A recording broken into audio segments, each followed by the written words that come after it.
Hey everybody, Kevin Harned with you. Hope you're having a good Friday. The week finally over. It was that week that would not end, right? Well, here we are Friday evening. It's about 8:20. We're getting ready for the weekend. And then Monday, we swing right back into a pretty big deal, and that's the Eclipse. So we're going to talk about that coming up in the next few minutes. I'm going to give it just a couple minutes, let everybody get situated. A few folks are in now. We see that you're here. Feel free to comment. I'm going to answer your questions. This is going to be real laid back today. We're going to talk about the freeze warning tonight. We'll go through the latest on the storm surveys as well. There's been a little bit of information come out today about those. And then we're going to talk a whole lot about the eclipse and the weather, at least as we see it today. Of course, we won't start to get that high resolution data until about 36 hours prior. So that makes it a little tough, but we'll go through the trends of what we see in the data. It's 8:21. If you have the Wave Weather app, you're going to see that notification pop on, and as soon as that happens, we'll jump right to it. Chime in. I see some folks saying hello, so we'll pop you on here. I see Shelly saying hey. Blooms are covered. Yeah, I'll tell you what, the cold air tonight, for almost everybody, I mean, unless you're in just the heart of the city here, you're going below freezing. So just know that. I see Grayson and Pam are on. Yeah, we're good from the storms, but man, that was a stretch. I need another vacation. I think all of our team was here just around the clock. It's like 30 hours minus time to go home and shower. Coming in from Biloxi. We appreciate that, Patricia. Thank you. We've got a lot of folks jumping in, so let's get to it. I want to show you some of the maps, and we'll just start by looking at the cloud cover outside. First of all, this is important for tonight's lows. We're going to see the clouds fade away, and as that happens, the temperatures just plummet. So expect some cold temperatures if you have to be out early Saturday morning. Saturday looks like a pretty good day, but we've got to get through the morning cold first. All right, I wanted to start, before we get into the freeze, I wanted to start with the latest on the damage and the findings that the survey put out today from the National Weather Service. Hasn't been a whole lot of change, though. We're now up to 5 confirmed tornadoes from Tuesday's storms. So let me show you what those look like. You'll see, this was wild. We're not quite down on, Google Earth here. But there was one home sort of in the middle of nowhere over in Harrison County. I mean, you can see it's a rural area. Boom. The tornado touched down, hit that house, didn't demolish it totally, but it damaged it, threw some of the patio furniture over into that wooded line, which was about maybe 150 yards. So it gives you an idea of the strength of those winds. National Weather Service put that down as an EF1, 95 mile per hour winds. And then, of course, we get to the southern Clark County, Jefferson County, Oldham County storm. This one was the strongest that day, at least in our viewing area. This was an EF2. This was wind speeds 120 miles an hour. You can see all the data points that were added there. Those triangles give an indicator of the wind speeds at those points. So the inverted blue triangle was an EF0 speed. The inverted green, EF1, and that did go up right in prospect to that EF2 damage. So it wasn't the same intensity as it moved across. But you get the idea. The more data points we get, the better picture we have of the storm. And then the question today, as more surveys went on, would be, would the storm in Buckner connect? Would that be one long line, or would it be a separate tornado? And they found that it was indeed a separate tornado, EF2, 115 mile per hour winds, again, putting down some of that damage very close to the Buckner area at its strongest point. So that's 3 tornadoes. Then, of course, we know about the Jericho tornado over into Newcastle. This was Henry County. This one was 109 mile per hour winds. That would have been EF1. And then the one that really started the day, this was early in the morning, 7, 8 o'clock. This was down in northeast Nelson County, just east of Bloomfield. This was 95 mile per hour winds in Chaplin.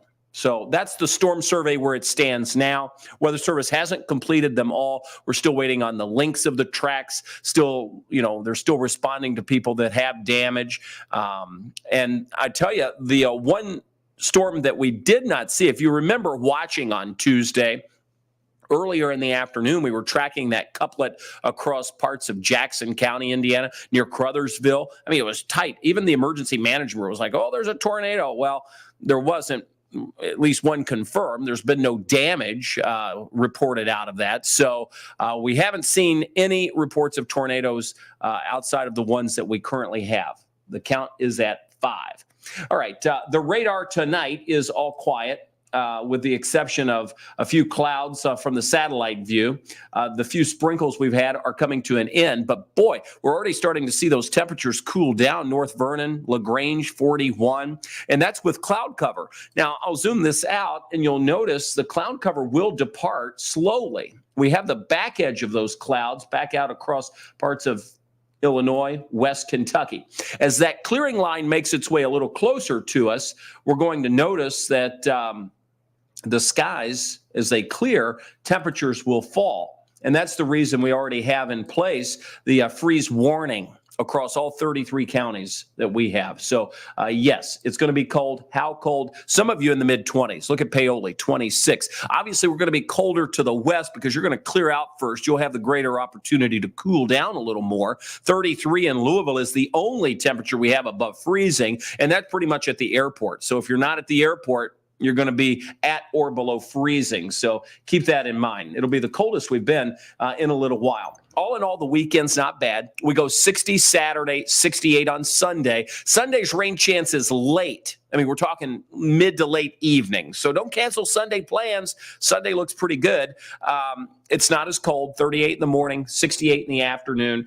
Those showers and thunderstorms come into play, and they come into play for the eclipse that we've been talking about. Because the question is, when will all of that get out of here? Let's talk about this.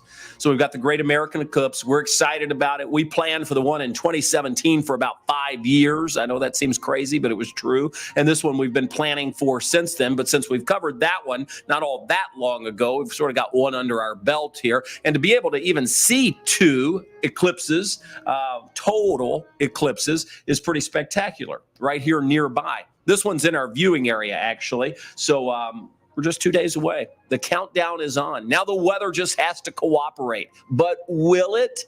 Well, it's a tough bargain to chime in with when you're dealing with April weather, because almost always the clouds will win out in April.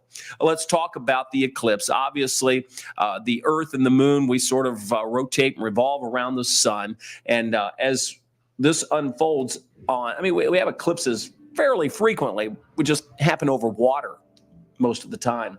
It's rare that we see one go across 13 states in particular.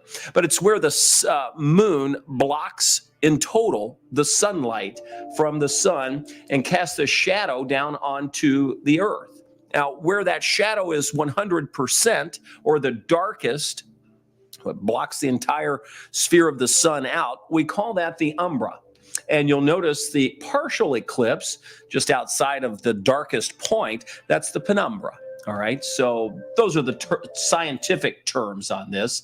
The eclipse first point, let me just rewind this back. The greatest point of the eclipse, and you might remember in 2017, that was Hopkinsville. That's why everybody was rushing to get to Hopkinsville. It was the point of greatest eclipse, lasted the longest, all right?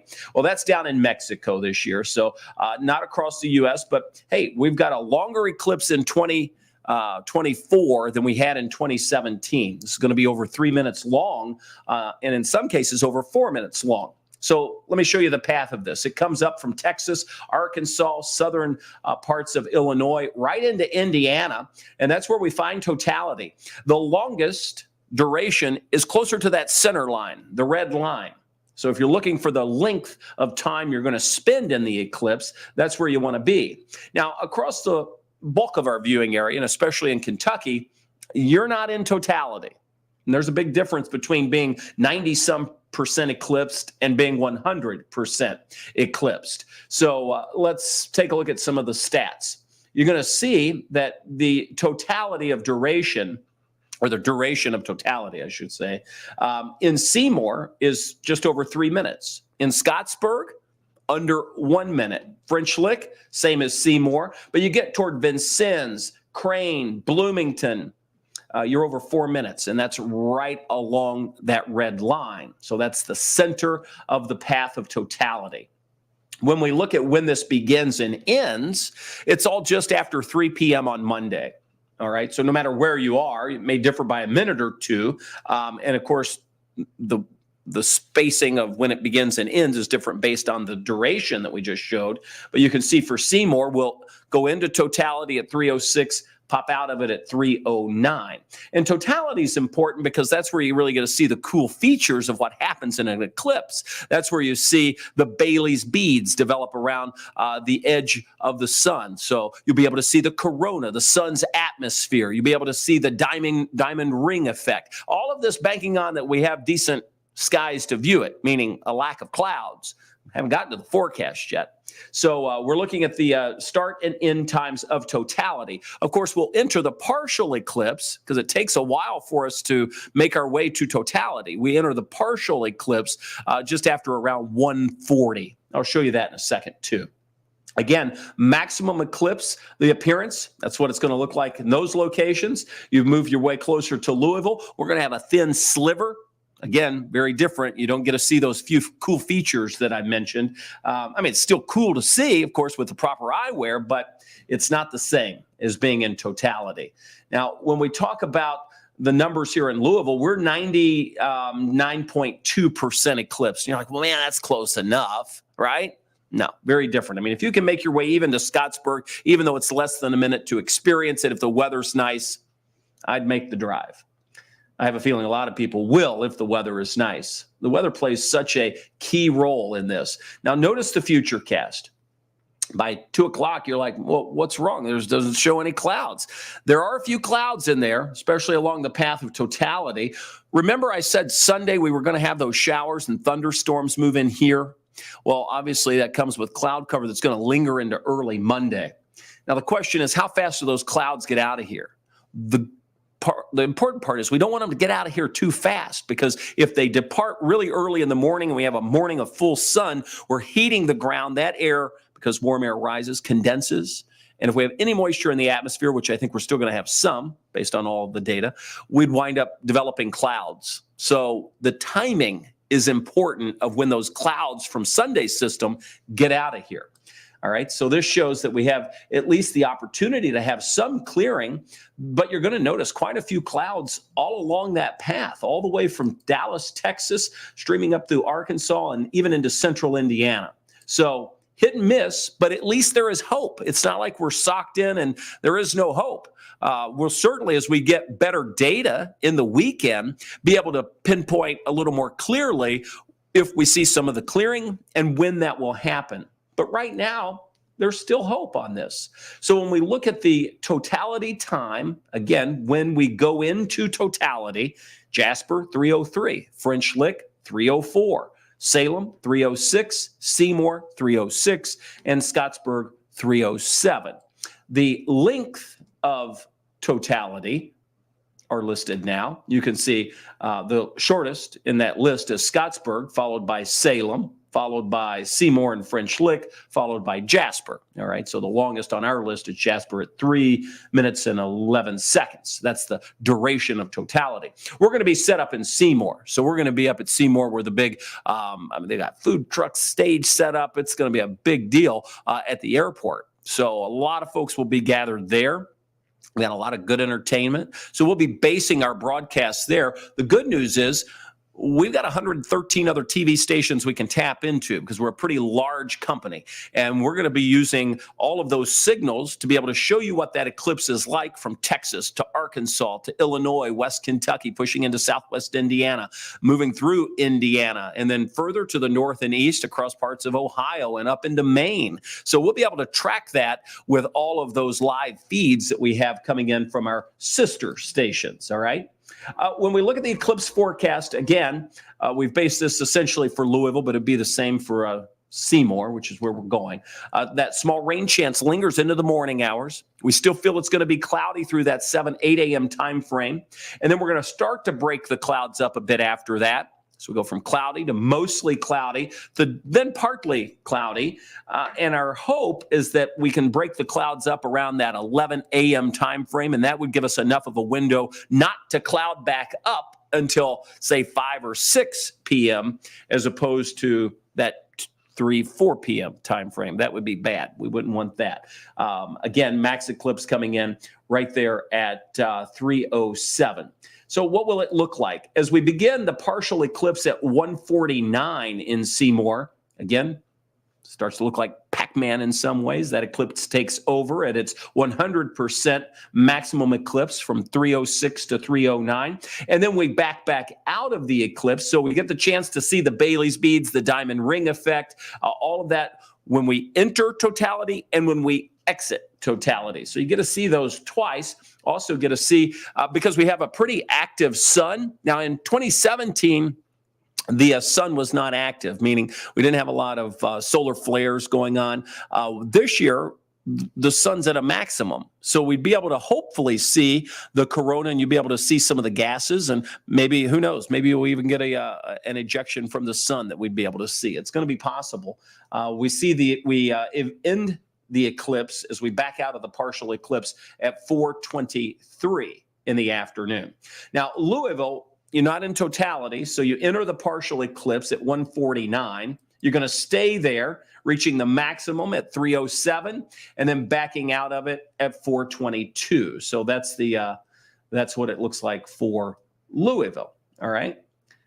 Again, I'll just put on the map here, and then we'll jump to some of your questions. Fair enough.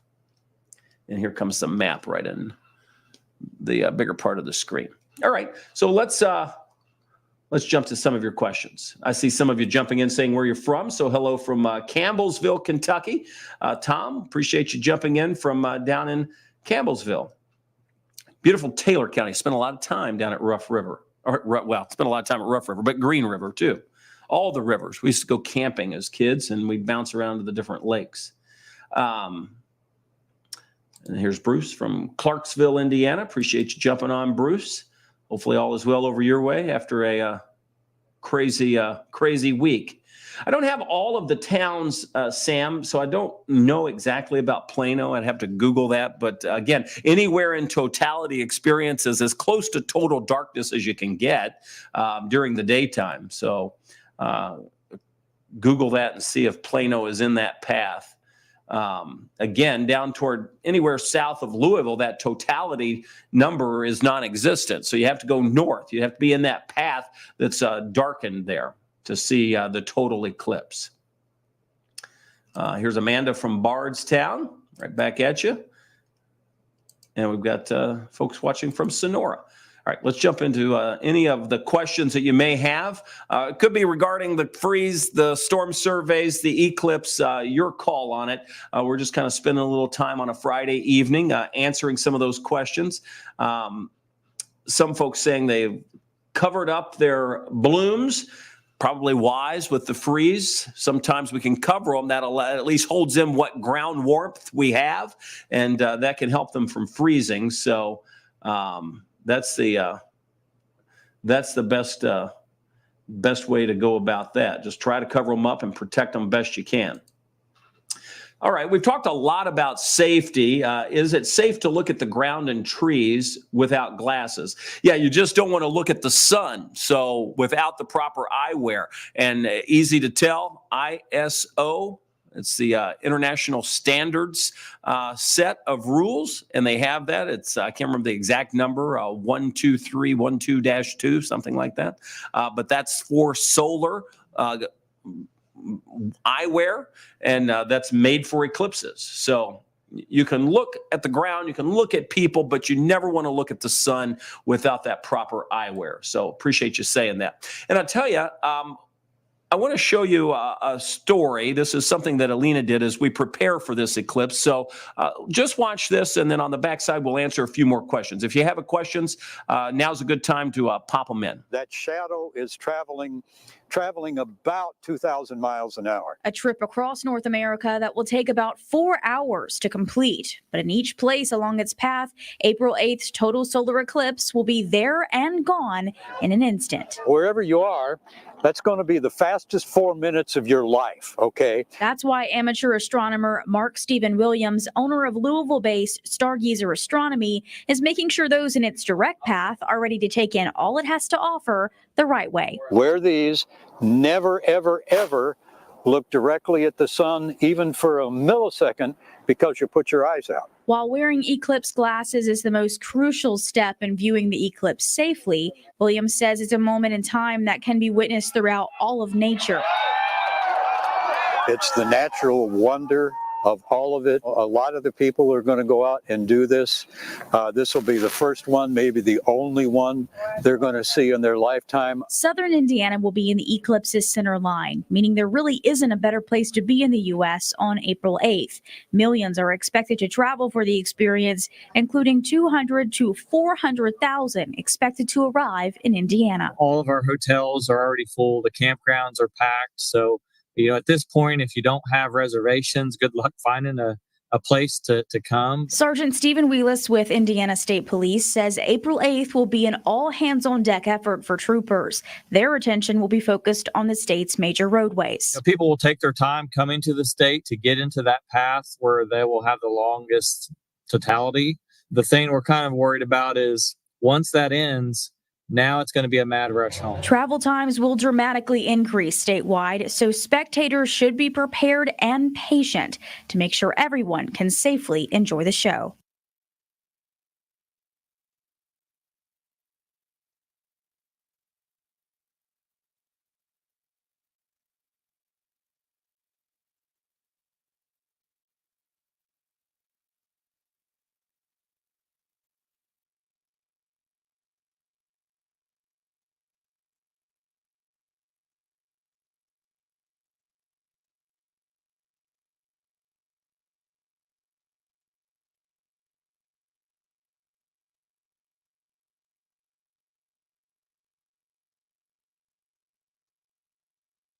Oh, thank you. Appreciate you saying that. I was sitting there talking without the mic on, and I've got an earpiece in at that. All right, what I was saying is that the eyewear is so important, that ISO eyewear. Make sure it has the stamp on it. Make sure it has the proper rating on it for you. Some people are saying the welding helmets. There are some welding glass that they say is safe, but again, it's always best to be safe, not sorry. That's why it has an international rating on it, so everybody knows, all right? These are the stations that we have in the path of the totality. So you can see a number of our TV stations that our company owns are in the path of this, and they're all planning special eclipse coverage just like we are. We go on the air at 2 p.m. on Monday, and we're going to go over to Seymour, where we'll be set up. Brian and I will be there. Brandon, one of our reporters, is going to be out and about across the Seymour area. We've got a reporter in Scottsburg, and then Shannon will be anchoring some coverage from French Lick, Indiana. So we've got a number of places across the river in totality, but also here in Louisville. Big plans from Waterfront Park to the Science Center to Iroquois Park. So a lot of folks will be watching that. All right. Sorry about the no sound thing there. Let me jump back. And some folks, yeah, and Michael's talking about old man winter not finished with us. That is very true. Watching from Bloomington, Indiana. Well, that's a great place to be watching both the live stream and the eclipse, whichever you're talking about. Good place to be because that's right in the path. And they've got a lot of cool things planned. William Shatner is going to be in Bloomington they've got concerts planned. Similar things going on over at the Indy Motor Speedway. They have a lot of plans there. NASA set up there. NBC Nightly News, Lester Holtz broadcasting from Indianapolis. So you're going to see a lot of folks in Indy for this eclipse. And I'm just jumping around on the comments here. So some eclipse related, some cold weather related. Nathan's asking about the storm that rode through northern Jefferson County. That was the one we were talking about earlier. No, there was no tornado with that. There was no damage that was ever found by that. So it was a couplet on the radar and a bogus report from somebody that said there was a tornado on the ground. So that was nothing that that was actually on the ground. All right. Kathy's saying she's covered her peach trees and some of her flowers. I know. Boy, you'd hate to get those buds nipped by the cold air. We had such a warm period where, I mean, the grass is like mow it twice a week now. And here comes the cold. Karen's asking, and I mentioned this, will it be televising? Yes. So we're going on with special coverage at 2 p.m. on Monday, and we'll take that to 4 o'clock. And then, of course, through our newscast, more coverage, especially because of the traffic. That was the worst thing about the one in 2017. We were in Hopkinsville, and we stayed through our newscast, and we thought, well, we got enough time to get out of here. By the time we leave, which is, one of the last ones to get out of there, take us, the normal time to get back, maybe add an hour. No, it took like 10 hours to get back. It was insanity. Gridlock on the roads. So plan ahead. Make sure you have a full tank of gas. Would hate to get stuck like that. All right, Ashley's asking, this Sunday, would the storms Sunday, would they be like Tuesday? No, they won't. But they do have the potential to, carry thunder, lightning, gusty winds, all right? The threat of severe weather on Sundays at the lowest end, marginal risk, just some thunderstorms that develop. Looks nothing like we saw Tuesday. We will have another storm chance next Thursday. Too early to tell on that one. We do not have alert days on any of our days in the 10-day forecast. So while we're keeping an eye on those storm chances like we always would, there's nothing that stands out to be too overly zealous on needing to be warned, okay? Dave and Jean ask which glasses are safe and which ones are fake. Let me just Google the deal on the glasses. It's ISO is the name of it. And that's the important sort of stamp to look for is the ISO. You want to make sure they're compliant with the international standards. And that's what that says is it's a 12312-2. All right. And those are the ones that are safe. If you call an ophthalmologist, they're going to say, well, unless they have ISO 12312-2 on them, we can't assure you that they're safe. So that's how we know. All right. Let's see. And here's Scotty B saying, what's the closest place to Louisville that will have clear skies? Well, now that's a good question, and we won't know that answer until we get high resolution data, and we're still a day and a half away from that. It's all going to be dependent on the Sunday system, how fast it gets out of here. We'll just have to see. I think that there's equal chances of having, a 50-50 chance of seeing clouds or not from Scottsburg to Indianapolis. It's relatively the same. We're not going to see a cloud bank develop within there. There's no boundary moving in. It's going to be residual clouds, and hopefully they're breaking up by that point or out of here from those clouds from the night before. All right. Here's Cheryl. Oh, hey, Cheryl. Keeping folks in Prospect. Yeah, I know. They will be in Indy at the Butler University visiting their son for the eclipse. Nice. Well, I tell you, it's anytime we get tornadoes going through highly populated areas, and obviously with people I know, and people I know that I didn't even know were there. That's the thing about this great place we call Wave Country. Most of our team is from here. Our families live here. Our aunts, uncles, grandparents, nephews, nieces, they're all here. And when a tornado is on the ground, whether it's in Lanesville, Indiana, or Campbellsville, Kentucky, or running through the metro down, through the heart of Louisville, we know people that are being affected by that, and that's a real deal for us. And we never like to see storms like that on Tuesday. The good news is the technology is helping us so much, just like what we're doing here. I don't have to have a whole crew in here helping me get on a number of platforms. We're on X, Facebook, number of accounts, by the way. We're on YouTube. We're on all of our apps right now. We're on everything but Wave's main television station. All right. We're on Louisville's only 24/7 streaming weather channel, Wave Weather Now. So we're broadcasting right now to a lot of people. And the cool part is nobody's here but me.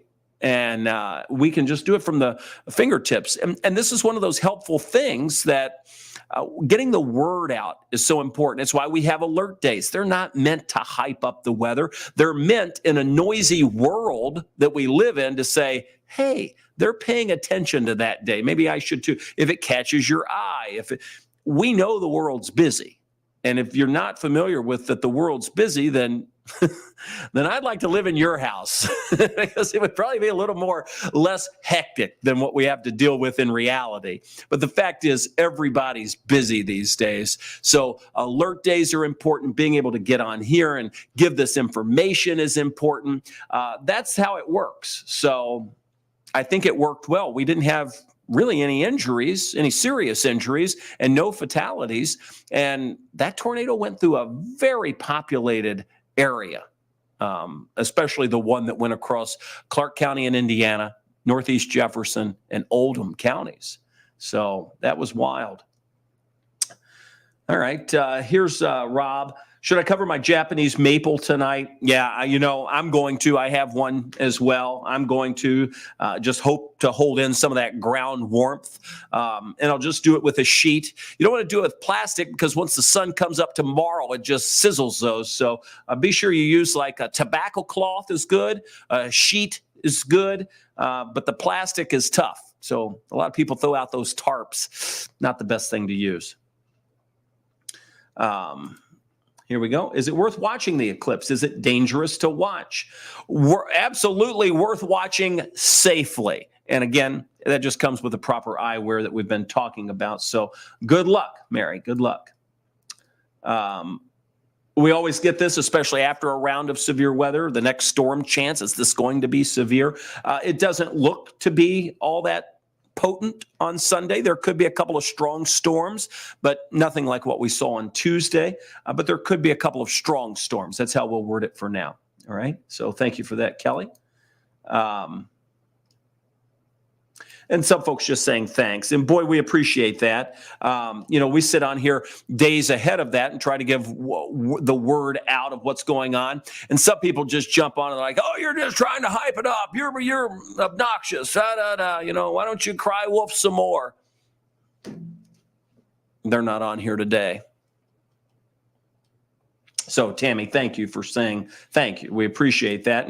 And all of our team does. We work well together, and that's important. And we work well with the National Weather Service. You're not going to hear us come on here and bash the Weather Service. Their job is hard enough. Our job is equal to theirs in terms of forecasting. We do it on our own. We don't take the National Weather Service forecast. What we rely on them for in severe weather are the warnings. They're the ones that issue the warnings. However, if you were watching WAVE on Tuesday, we gave the warning before the warning was issued for that tornado. We saw it both on radar strengthening 5 minutes ahead of the warning, by the way, and we saw it on our SkyTrack camera. So Brian was like, hey, Kev, look at this. And once we started looking at it, we were like, man, that's starting to tighten up.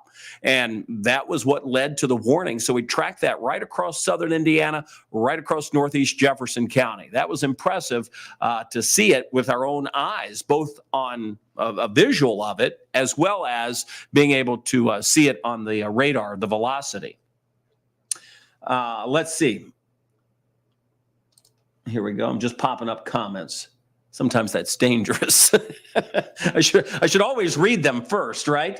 All right. Jay's saying tonight the moon will be visible from Earth. The last time that happened was last night. Yeah, well, I should have read that one first. Yeah, but you won't be able to see the sun on Monday if we're lucky and in totality, Jay. So there, have that one.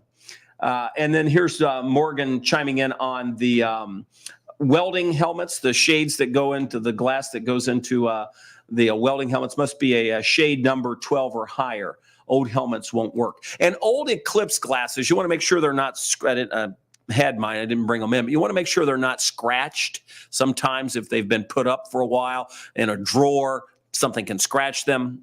Yeah, you don't want that to happen. You certainly don't want to burn your retinas by looking up at the sun.